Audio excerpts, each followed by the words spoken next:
Breaking news చూస్తున్నాం. తెలంగాణ రాష్ట్రంలో 3 రోజుల పాటు ఉరుములు మెరుపులతో కూడిన తేలికపాటి నుంచి ఒక మోస్తరు వర్షాలు కురిసే అవకాశం ఉందని హైదరాబాద్ వాతావరణ కేంద్రం వెల్లడించింది. పశ్చిమ మధ్య దక్షిణ బంగాళాఖాతం వద్ద సగటు సముద్ర మట్టానికి కిలోమీటర్న్నర ఎత్తులో ఏర్పడిన ఆవర్తన ప్రభావంతో వర్షాలు పడతాయని తెలిపింది. ఇవాళ యాదాద్రి, భువనగిరి, రంగారెడ్డి, మహబూబ్ నగర్, నాగర్ కర్నూలు, వనపర్తి, నారాయణపేట, జోగులాంబ, గద్వాల జిల్లాల్లో వర్షాలు పడే అవకాశం ఉందని చెప్పింది. సోమవారం ఖమ్మం, నల్గొండ, రంగారెడ్డి, మేడ్చల్, మల్కాజ్గిరి, వికారాబాద్, సంగారెడ్డి, మెదక్, కామారెడ్డి, మహబూబ్ నగర్, నాగర్ కర్నూలు, వనపర్తి, నారాయణపేట, జోగులాంబ, గద్వాల జిల్లాల్లో అక్కడక్కడ వర్షాలు కురుస్తాయని చెప్పింది. ఈ మేరకు ఆయా జిల్లాల్లోకు ఎల్లో అలర్ట్ను జారీ చేసింది ఐఎండీ.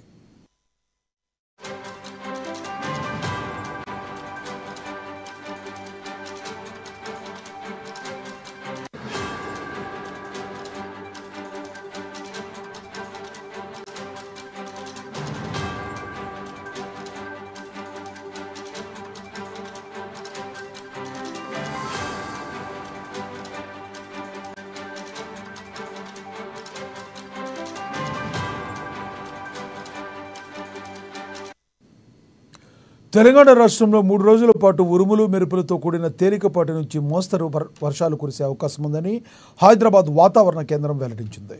పశ్చిమ మధ్య దక్షిణ బంగాళాఖాతం వద్ద సగటు సముద్ర మట్టానికి కిలోమీటర్న్నర ఎత్తులో ఏర్పడిన ఆవర్తన ప్రభావంతో వర్షాలు పడతాయని తెలిపింది. ఇవాళ యాదాద్రి, భువనగిరి, రంగారెడ్డి, మహబూబ్ నగర్, నాగర్ కర్నూలు, వనపర్తి, నారాయణపేట, జోగులాంబ, గద్వాల జిల్లాల్లో వానలు పడే అవకాశం ఉందని చెప్పింది. సోమవారం ఖమ్మం, నల్గొండ, రంగారెడ్డి, మేడ్చల్, మల్కాజ్గిరి, వికారాబాద్, సంగారెడ్డి, మెదక్, కామారెడ్డి, మహబూబ్ నగర్, నాగర్ కర్నూలు, వనపర్తి, నారాయణపేట, జోగులాంబ, గద్వాల జిల్లాల్లో అక్కడక్కడ వర్షాలు కురుస్తాయని చెప్పింది. ఈ మేరకు ఆయా జిల్లాలకు ఎల్లో అలర్ట్ను జారీ చేసింది.